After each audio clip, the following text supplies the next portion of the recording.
Hello aspirants. आप लोगों ने कभी ना कभी सुकरात, अरस्तु या प्लेटो के बारे में जरूर सुना होगा। इनका नाम सामान्यतः जब पॉलिटिकल साइंस की बात होती है, whenever discuss about political science तो वहां आता है। Whenever we discuss about philosophy तब भी इनका नाम आता है। Whenever we discuss about ethics तो Socrates is known as father of ethics. तो आखिर ये तीन इतने बड़े नाम, क्या इनका रेलेवेंट है, कहां से ये आ रहे हैं?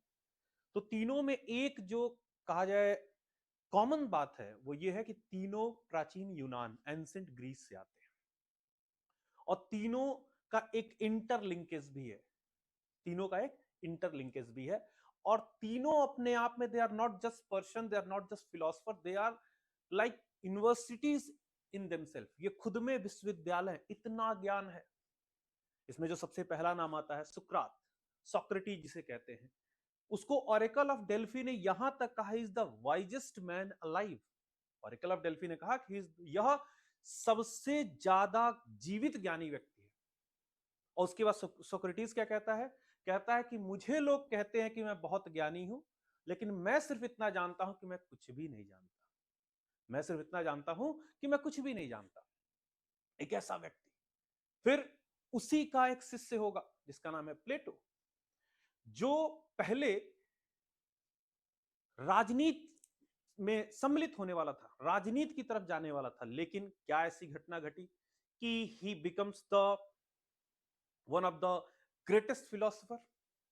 Then it comes father of political thought इसको कहते हैं।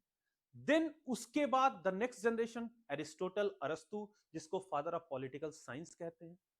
So in this particular session we will try to explore the basics of the ancient philosophical thoughts of Greece, जो प्राचीन एंसेंट वेस्टर्न पॉलिटिकल थॉट कह लीजिए, या वहां का जो क्यों इतना क्या खास है, उस पर थोड़ी सी चर्चा हम करेंगे। चलिए स्टार्ट करते हैं फिर। Let's first of all discuss about सुकरात, सॉक्रेटिस जिसे कहते हैं, the pursuit of virtue and dialectical inquiry. इनका एक बहुत बेहतरीन स्टेटमेंट है, यूज टू से, बार बार स्टेटमेंट यूज करते हैं, यूज टू से virtue is knowledge. Virtue means good, गुण ही ज्ञान है, गुण ही ज्ञान है। अगर आपको गुणों के बारे में, अवगुणों के बारे में पता है, वर्च्यू एंड वाइसेस दो चीजों पे बात करते हैं, वाइसेस अवगुण, वर्च्यू गुण। ये कहते हैं कि अगर इन दोनों चीजों के बारे में आपको ज्ञान है, इन दोनों चीजों के बारे में आप जानते हो, तो जाहिर सी बात है अगर आपको अवगुणों के बारे में पता होगा और आपके अंदर थोड़ी भी रेशनैलिटी होगी, थोड़ा भी तर्क शक्ति होगी, तो आप अवगुण करने से बचोगे। और गुणों का भान होगा, गुणों के बारे में होगा, तब गुणों की ओर जाओगे बार बार। जैसे अक्सर बच्चे पूछते हैं कि सर बार बार ईश्वर का नाम लेने के लिए क्यों कहा जाता है? ईश्वर का नाम इसलिए लिया जाता है कि ईश्वरी गुण धीरे धीरे आपके अंदर आते जाए। भाई आप जैसे ही कृष्ण का नाम लेते हो, रामचंद्र का नाम लोगे, शिव का नाम लोगे, किसी भी धर्म में किसी भी ईश्वर का नाम लोगे, उनके कुछ गुण हैं, उन गुणों से वो डिफाइन होते हैं। तो अगर उनका नाम लेते लेते हमारे अंदर भी वो गुण आत्मसात होते जाएं, कहीं ना कहीं हमारा जीवन धीरे धीरे आसान होता जाएगा। उसी के बारे में बात करता है सुकरात। सुकरात भी कहता है कि भाई हमें समझना पड़ेगा गुण और अवगुण क्या है, और गुण और अवगुण अगर समझ गए तो अवगुणों का धीरे धीरे त्याग करो, गुणों की ओर बढ़ो। और जैसे जैसे when as soon as you will be able to inculcate virtues in your self, जैसे जैसे आप अपने अंदर गुणों को समाहित करना शुरू करोगे, वैसे वैसे आपका जीवन अच्छा हो जाएगा, खुशियों से भरा होगा। पहला जो वर्च्यू एंड मोरल नॉलेज की बात करता है, Socrates believed that virtue was the highest aim of human life and that knowledge of the good was essential to achieve it. और तभी तो होगा, गुणों के बारे में तभी तो जानोगे, सत्य जानोगे, सही क्या गलत क्या उसके बीच का अंतर जानोगे। और कहीं ना कहीं आपने सुना होगा एथिक्स भी इसी चीज के बारे में बात करता है। एथिक्स ऑल्सो टॉक्स कि गुण अवगुण, भाई एथिक्स क्या है? सही और गलत के बीच का अंतर, to differentiate right and wrong. और सुकरात का पूरा जीवन भी इसी पर कार्य कर रहा है। फिर सोक्रेटिस मेथड क्या है? What is the method? देखो सुकरात ने, जैसे भारत में, फिर मैं आता हूं कबीर पे, कबीर से तो बाहर आप निकल ही नहीं सकते। कबीर ने कहीं लिखा, कुछ लिखा नहीं। कबीर क्या कहता है? मसी कागज छुएयो नहीं, कलम गही नहीं हाथ, खुद कुछ नहीं लिखा। वैसे ही सुकरात ने भी खुद कुछ नहीं लिखा है। आप जितनी इनकी शिक्षा की व्यवस्था है, इन वो है डायलेक्टिक्स में। डायलेक्टिक्स क्या होता है? डायलॉग्स, प्रश्न उत्तर। आप इनसे प्रश्न पूछिए उसका उत्तर देंगे, आप इनसे प्रश्न पूछिए उसका उत्तर देंगे। एक बहुत बेहतरीन प्रसंग आता है when Cephalus, contemporary of Socrates, asked a question to him about justice. Discussion हो रहा है, तो पहले सुकरात पूछते हैं कि what is justice according to you, आपको क्या लगता है? तो सेफालस कहता है टू पे द डेट, अगर हम अपने कर्ज भर देते हैं तो वो भी एक जस्टिस है। तो सुकरात का एक काउंटर आर्गुमेंट है। सुकरात क्या कहते हैं कि क्या, मान लो कि आपने अपने एक मित्र से कोई हथियार उधार लिया है और वो हथियार आपसे वापस मांगने आ रहा है, और ऐसे समय मांगने आ रहा है जब वो बहुत ज्यादा अत्यंत क्रोधित है, वो किसी की हत्या कर सकता है। he comes to you in a rage कि भाई just give me my weapon, I have to kill someone. So in such condition, if you are कहा जाए कि आप अपने debt, you are repaying your debt, तो इज इट जस्टिस? ये जो एंगल है, ये सुकरात को सुकरात बनाता है। था क्या, सुकरात के समय का अगर यूनान पढ़ोगे, when you will go through the यूनान during the Socrates, there were specific teacher known as sophist, उन्हें कहते थे। सोफिस्ट की क्या खास बात थी? Sophist used to say that, sophist जो थे, they used to say that sophist were basically the teachers in ancient Greece. ये कहते थे the money and power are only real thing, money and power और ओनली रियल थिंग, धन और शक्ति जितनी ज्यादा है उतना ही अच्छा है। सुकरात कहता था ऐसा नहीं है, you must know about the real happiness, real happiness के बारे में जानो, और रियल हैप्पीनेस गुणों से आएगा, गुणों से आएगा। If you will know about virtues, that will lead to real happiness. इस वजह से इस व्यक्ति के ऊपर सेडिशन चार्ज लगा। वहां के शासकों ने कहा कि तुम हमारे युवाओं को भड़का रहे हो, भ्रष्ट बना रहे हो, उसको सही मार्ग पे ले जाके भ्रष्ट बना रहे हो। 3 रास्ते इसको दिए सुकरात को। पहला रास्ता था, या तो देश छोड़ के चले जाओ, एथेंस छोड़ के चले जाओ। दूसरा रास्ता दिया कि सच सत्य बोलना छोड़ दो। इसने कहा नहीं। देश छोड़ने पे कहा नहीं, जन्म ही लिया है तो यहीं मरूंगा। तीसरा, जब नहीं माना तो कहा तो you have to take poison, आपको जहर पीना पड़ेगा। कहा I am ready, I am ready. अब यही इवेंट जो है वो प्लेटो के लाइफ का, जिसे कहते हैं लाइफ चेंजिंग इवेंट है प्लेटो की life. Plato was a very well off family, he was about to join the politics, लेकिन when Socrates was given death punishment by the rulers of Athens, ये सुकरात के प्लेटो के जीवन को घुमा के रख देता। प्लेटो कहता है यार इतने वाइज पर्सन को कैसे मार सकते हैं? तो समझ में आता है, यहीं से प्लेटो डेमोक्रेसी का बहुत बड़ा दुश्मन बन जाएगा, लोकतंत्र का। कहता है कि लोकतंत्र में हर व्यक्ति को, इसीलिए लोग, अभी एक कार्ल पॉपर करके एक बाद में फिलोसफर हुआ, उसने कहा कि Plato is the enemy of democracy, क्योंकि एंसेंट ग्रीस में डेमोक्रेसी ही थी, और डेमोक्रेसी में बड़ा समूह जो था वो सुकरात के अनुसार अज्ञानी था। बाद में प्लेटो भी इस बात से कहता हाँ सही बात है, इनको सत्य का पता नहीं है, इनको लगता है जो आज वर्तमान स्थिति भी चल रही है कि money and power is everything, गुणों का कुछ लेना देना नहीं है। और यही तब भी था। तो जब सुकरात को इस बात के लिए जहर दे दिया जाता है, तो ये प्लेटो के जीवन में सबसे बड़ा बदलाव होता है। अब प्लेटो बिकम्स बिगेस्ट, क्या कहा जाए, एनिमी ऑफ डेमोक्रेसी। कहता है डेमोक्रेसी होनी नहीं चाहिए, देयर शुड बी मोनार्की, और राजा कौन होना चाहिए? The philosopher king. कैसे, देखते हैं। तो ये सुकरात का जीवन रहा, ट्रायल एंड एग्जीक्यूशन। मैं इस वीडियो में तीनों को, सुकरात, प्लेटो और एरिस्टोटल, तीनों को कॉम्पैक्ट वर्जन में समझने की कोशिश करेंगे। In further sessions we will come with the separate videos on every philosopher, that is Socrates और द प्लेटो और एरिस्टोटल, सबके बारे में बात करेंगे। ओके, देन व्हाट हैपेंस, ये कहानी समझ में आ गई सुकरात की। मैं फिर कह रहा हूं, I am just giving you the basics. एक इस टॉपिक से जुड़ो, फिर हम आगे की चर्चा इस पे करेंगे। सुकरात क्यों मारा जा रहा है, why he is punished, why he was given death punishment? सत्य बोल रहा था, सही बोल रहा था।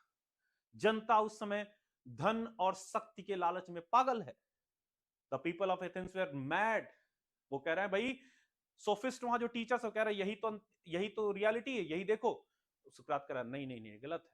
वहां के राजा कह रहे हैं कि ये व्यक्ति जो है ये युवाओं को भड़का रहा है, युवाओं को भ्रष्ट कर रहा है, इसको इसको जहर दे दो। सुकरात ने जहर धारण किया, लेकिन that change the life of Plato. अब प्लेटो क्या कहेगा?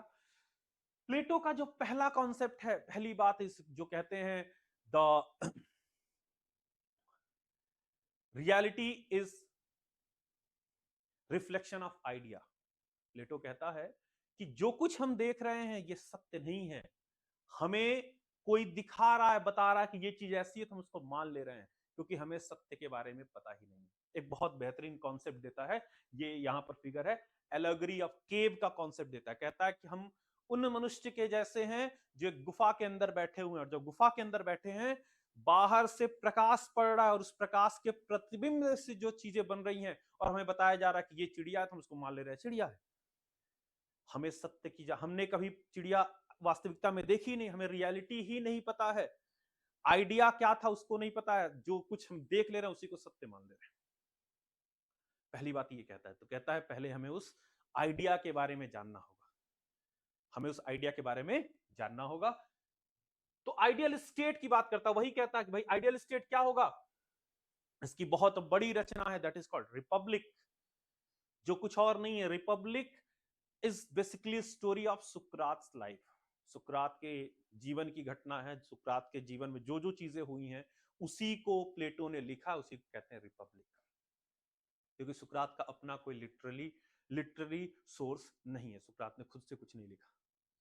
रिपब्लिक में क्या कहता है? रिपब्लिक में कहता है कि अगर आइडियल स्टेट की बात करोगे तो आइडियल स्टेट में 3 लोग होने चाहिए, 3 क्लास होना चाहिए। क्लास डिवीजन की बात करेगा, पहला फिलोसफर किंग, दूसरा कहेगा प्रोड्यूसर क्लास, तीसरा कहेगा वॉरियर क्लास। एक राजा जो दार्शनिक हो, जिसको सही गलत का अंतर पता हो, जिसने भाई दर्शन फिलॉसफी क्या होती है? द लव ऑफ नॉलेज, ज्ञान के प्रति जो प्रेम होता है, जो ज्ञान का प्रेमी होता है, उसी को दार्शनिक कहते हैं। और कहता है राजा भी एक ऐसा होना चाहिए। अब ये होगा कैसे? सवाल उठता है कि फिलोसफर किंग आएगा कैसे? How there will be philosopher king? इसका बहुत इसने बेहतरीन यहीं से इसने कॉन्सेप्ट दिया है, किस चीज का? एजुकेशन का। जो अभी कुछ दिन पहले शायद द हिंदू में भी है, द हिंदू या इंडियन एक्सप्रेस में आया था। ये कहता है कि शिक्षा इस तरह से होनी चाहिए, पूरा वो जब मैं अलग से प्लेटो पे बात करूंगा तो उस पर चर्चा करूंगा। बहुत बेहतरीन कॉन्सेप्ट दिया कि बचपन में किस तरह की शिक्षा देनी चाहिए, युवा अवस्था में किस तरह की शिक्षा देनी चाहिए, फिर एक परीक्षा कराओ, उस परीक्षा में जो लोग उत्तीर्ण हो गए उनको आगे की शिक्षा, जो जो अनुत्तीर्ण हो गए उनको प्रोड्यूसर क्लास में भेजो, दूसरे लेवल का एजुकेशन, दूसरे लेवल का एग्जाम लो, वहां से जो लोग बाहर हो गए, जो पास कर गए उनको फिलोसफर किंग के लिए, जो फेल कर गए उनको वॉरियर क्लास में भेजो, और फिर जो बच गए लास्ट में जो 2 4 10 20 उनको पढ़ाते रहो 50 साल की उम्र तक, हर तरह का ज्ञान दो उनको, then he will emerge as philosopher king. बहुत बड़ी थियरी है जो आज भी अगर देखा जाए शिक्षा व्यवस्था में अगर सुधार करने की आवश्यकता है तो प्लेटो आज भी बहुत रेलेवेंट है। जब मैं अलग से इस पे एक हम एक सेशन लेंगे प्लेटो के बारे में जहां चर्चा करेंगे, there we will discuss about the educational philosophy, educational theory of Plato, उस पर चर्चा करेंगे। एलेगरी आपके बताया ही मैंने कि एक गुफा के अंदर बैठे हुए हम लोग हैं, और प्रतिबिंब के जरिए जो कुछ हमें दिखाया जा रहा है उसी को हम अंतिम सत्य मान रहे हैं, हमें वास्तविकता का कोई ज्ञान नहीं है। फिर क्रिटिसिज्म ऑफ डेमोक्रेसी बताया ही, is the biggest enemy of democracy. क्यों? क्योंकि इसके मास्टर सुकरात को डेमोक्रेसी के वजह से ही क्या हुआ? जहर धारण करना पड़ा, जहर पीना पड़ा। तो ये बेसिक है। फिर then it comes Aristotle. Then it comes Aristotle. Aristotle is the disciple of Plato as well as the biggest critic of Plato. अरस्तु जो है वो प्लेटो का शिष्य भी और सबसे बड़ा आलोचक भी है। जो प्लेटो ने कहा कि idea reality is reflection of idea, सबसे पहले क्रिटिसिज्म अरस्तु ने कहा अगर होता, आप कह रहे हो कि आइडिया उससे रियलिटी आ रही है, कहा लेकिन अगर रियलिटी ही नहीं होती तो आइडिया कैसे बनता? रियलिटी ही नहीं होती तो आइडिया कैसे? जैसे इसका कॉन्सेप्ट आप इंडिया के हिसाब समझिए, किसी भी भगवान की बात कर लीजिए तो उनके कुछ गुण हैं, अब अगर वो गुण ही नहीं होते तो ईश्वर कैसे होते? तो वही ये कहता है, अरस्तु कहता है नहीं नहीं, ये पूरी तरह से सही नहीं है, इसीलिए दोनों में बेसिक डिफरेंस ये है कि वो आइडियल की बात करता है, ये प्रैक्टिकल की बात करता है, जो दोनों में बेसिक डिफरेंस है। फिर कह रहा हूं आगे इस पे और चर्चा करेंगे। ये एक तरह समझिए, सिर्फ ये ट्रेलर है, ये थोड़ी थोड़ी बातें जुड़िए इन चीजों से, क्योंकि ये सिर्फ ये नहीं है कि हमें यूपीएससी प्रिपरेशन कर रहे हैं या किसी चीज की तैयारी कर रहे हैं तभी हमें जानना चाहिए, एथिक्स पढ़ना तभी जानना चाहिए। They are way of life, ये जीवन जीने का तरीका भी सिखाते हैं। ये ऐसे ही इनको पूरी दुनिया में आज के डेट में ऐसे इन पे रिसर्च नहीं किया जा रहा है, ऐसे इन पे क्लासेस नहीं चल रही है, ऐसे इस पे पीएचडी नहीं की जा रही है। मैंने पहले एक स्टेटमेंट बोला था, they are universities in themselves, ये खुद में ही विश्वविद्यालय है, इतना ज्ञान का भंडार है। ठीक है, इसी जैसे हमने एक सीरीज स्टार्ट की है एंसेंट स्क्रिप्चर्स की, इन लोगों ने वो वीडियो देखी होगी, उसी तरह से इस पे भी दोनों को हम पैरेलली लेके चलेंगे, फिर देखेंगे ये कहां आकर आपस में मिलते हैं। तो ये क्या कह रहा है, empirical Aristotle approach adopted a systematic empirical approach to studying political system analyzing 158 constitution। हाँ, ये इसके बारे में बहुत बड़ी बात है। कहते हैं उस समय इसने 158 संविधानों को पढ़ा और उसके बाद इसने कई तरह के गवर्नेंस के बारे में बताया। आगे चर्चा करेंगे थ्योरी ऑफ द स्टेट। फिर इसका एक कहना है कि भाई देखो, ये कहता है कि जो पॉलिटिकल साइंस या पॉलिटिक्स या पॉलिस सबसे बनता है, इसका मतलब होता है सिटी स्टेट। और इसका कहना है कि state is a natural institution, बिना स्टेट के हम सरवाइव ही नहीं कर सकते। और एक बात और कहता है, state is a individual at large, लोगों से ही बनकर, लोगों से ही मिलकर ही स्टेट बनता है। जैसे लोग होंगे वैसा ही स्टेट होगा, जैसे लोग होंगे वैसा ही स्टेट होगा। फिर इसने 3 तरह का कॉन्स्टिट्यूशन बताया, one is monarchy, aristocracy and polity. और फिर सबका भाई मोनार्की क्या होता है, राजा है, मंत्री हैं, प्रजा है, प्रजा मंत्री के थ्रू राजा तक पहुंच सकती है, राजा अपनी बात मंत्री के थ्रू पहुंचा सकता है, दोनों के बीच में परस्पर संवाद हो रहा है, टू वे कम्युनिकेशन, राजतंत्र। और इसी का जो वन वे कम्युनिकेशन हो जाता है, मेरा वचन ही है मेरा शासन, कि मैं जो कहूं वही सही है, उसको कहता है ये टायरेनी, अराजकता, डिक्टेटरशिप। एरिस्टोक्रेसी, जहां कुछ लोग, चुने हुए लोगों का समूह शासन करा, कुलीन तंत्र कहते हैं। उसी में ओलिगार्की आता है, जब धनाढ्य लोग जो सिर्फ अपने लाभ के लिए शासन कर रहे हैं। पॉलिटी और डेमोक्रेसी, पॉलिटी प्लुरैलिटी से मिलकर प्लुरैलिटी टाइप का, जहां कई लोग, चुने हुए लोग शासन कर रहे हैं, और उसमें फिर प्रत्यक्ष और परोक्ष का कॉन्सेप्ट है, वो सारी चीजें बात करता है। अब अरिस्टोटल का एक और है, golden mean and justice. Golden mean और जस्टिस क्या है भाई? अरिस्टोटल कहता है कि देखो, मेनली 3 तरह के लोग हैं। 3 तरह के लोग हैं, कौन कौन से? एक रूलर क्लास होगा, एक प्रोड्यूसर क्लास होगा, एक मिडिल क्लास होगा। ये कहता है तीनों के बीच में हमें स्टेबिलिटी बनानी होगी, कि भाई मिडिल क्लास टैक्स पे करेगा, और कहीं ना कहीं उसी में से कुछ लोग प्रोड्यूसर क्लास में भी होंगे। एक वो, यहां इसने तो सिटीजनशिप की जब डेफिनेशन दी, तो सिटीजनशिप में कहा सिटीजनशिप सिर्फ उसको मिलनी चाहिए, citizenship should given only to the male part and such who have some property, उसी को मिलनी चाहिए, सबको नहीं। क्यों? क्योंकि कहता है सिटीजनशिप का मतलब ये नहीं है कि सिर्फ आपके नाम लग गया कि आप citizen of this country. Citizenship का मतलब होता है you should actively participate in different political activities. ऐसे नहीं बस सिटीजन है, सिटीजन हो क्या फर्क पड़ता है? आप अगर सही को सही और गलत को गलत नहीं कह रहे हो, तो आपके सिटीजन होने ना होने से कोई फर्क नहीं पड़ रहा देश को। इसलिए कहता है कि जो 4-5 समूह है, पुरुष है, महिला है, पुरुष में भी अब बच्चे हैं, बुजुर्ग हैं, महिलाएं हैं, और गुलाम, स्लेवरी। ये कहता है चूंकि महिलाओं के पास इतना कार्य, ये मेरा नहीं अरस्तु का स्टेटमेंट है, महिलाओं के पास इतना घर का कार्य है कि उनके पास इतना समय नहीं होगा कि राजनीतिक गतिविधियों में पार्टिसिपेट कर पाए, इसलिए उनको सिटीजनशिप नहीं होनी चाहिए। गुलाम जो है उसके पास फ्री विल नहीं अपना डिसीजन लेने के लिए, तो वो क्या ही करेगा, वो तो अपने मास्टर के अंडर में है, इसलिए उसको नहीं होना चाहिए। बच्चे और बुजुर्ग, बच्चों का भी मेंटल लेवल इतना नहीं है को उनको सिटीजनशिप मिले, और बुजुर्ग जो है अब इतने, वो कहा जाए उनकी लाइफ अब एंड पे चल रही, तो वही मेंटली इतने स्टेबल नहीं को डिसीजन ले पाए। इसलिए कहता है कि जो पुरुष है जिसके पास संपत्ति है वही क्या होगा, he will be the citizen. और फिर बैलेंस बनाएंगे। बैलेंस कैसे? Strong middle class would stabilize society balancing stream, कि मिडिल क्लास जब होगा, देखो क्या करेगा, middle class is basically producer class, वो टैक्स भी देगा जिससे शासन व्यवस्था सुरक्षा व्यवस्था अच्छी चलती रहे, और प्रोडक्शन भी करेगा जिससे पूरी सोसाइटी में क्या हो, रिक्वायरमेंट्स फुलफिल होती रहे। Then distribute Aristotle concept just include the fair distribution based on merit, वही है कि जो जिस तरह का है, जिसकी जो क्षमता है उस हिसाब से उसे चीजें मिलनी चाहिए।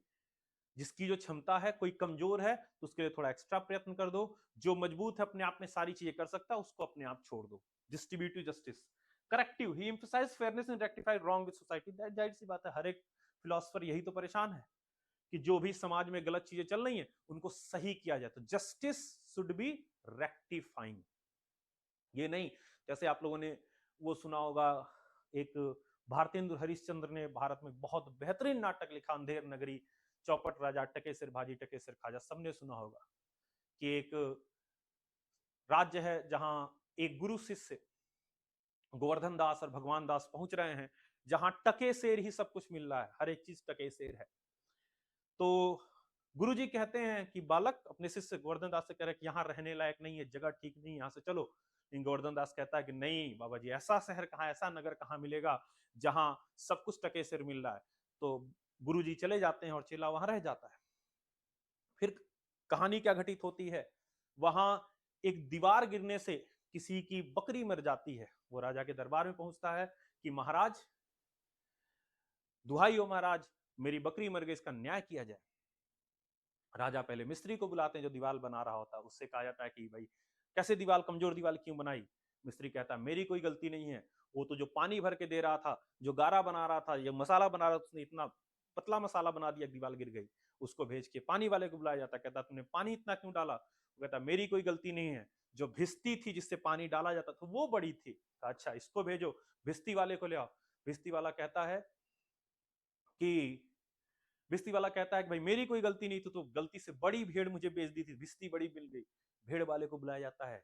भेड़ वाला कहता है भाई मेरी गलती नहीं थी, उस दिन कोतवाल की सवारी निकली थी, उस आनंद फानन में मैंने बड़ी भेड़ बेच दी।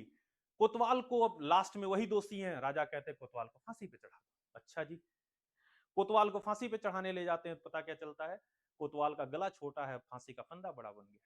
अब राजा क्या कहते हैं, भाई एक एक बकरी की मृत्यु हुई है तो न्याय तो होना चाहिए, तो इससे अच्छा है किसी बड़े गर्दन वाले व्यक्ति को लेकर फांसी पे लटका दो।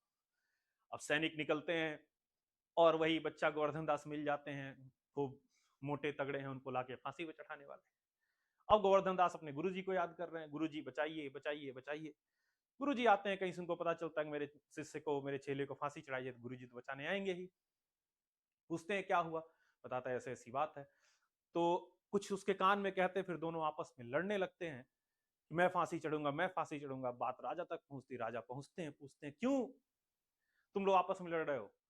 तो गुरुजी कहते हैं कि ऐसा काल है, एक ऐसा ये नक्षत्र चल रहा है कि ऐसे में जो फांसी चढ़ेगा वो सीधा कहां जाएगा, स्वर्ग जाएगा। तो राजा कहते हैं कि राजा के होते हुए और किसी को फांसी, और किसी को स्वर्ग जाने का अधिकार कहां है, उसी को फांसी चढ़ा दिया जाता है। समझने कितना बड़ा कटाक्ष था भारतीय न्याय व्यवस्था पर जब भारतेंदु हरिश्चंद्र ने लिखा।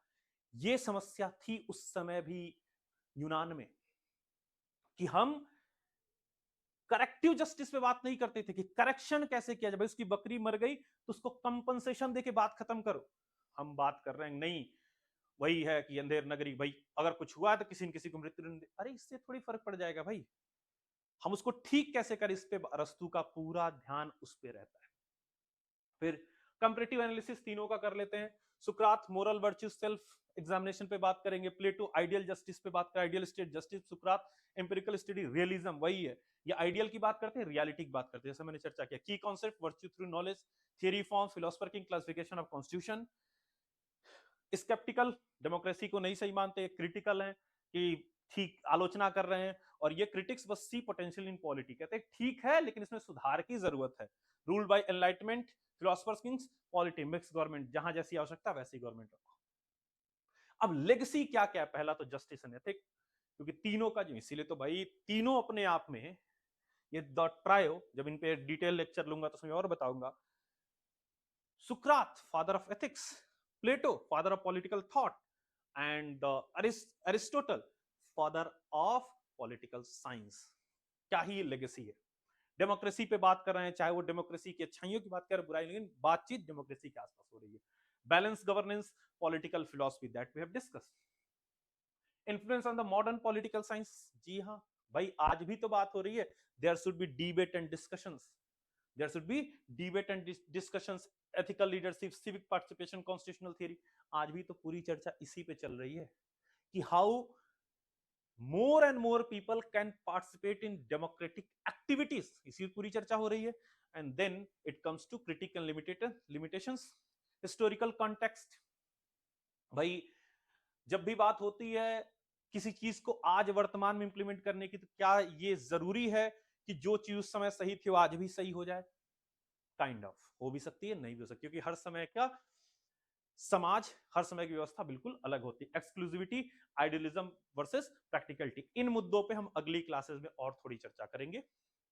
अभी इस सेशन में इतना ही, मिलते रहेंगे, हम लगातार मिलते रहेंगे। Thank you very much.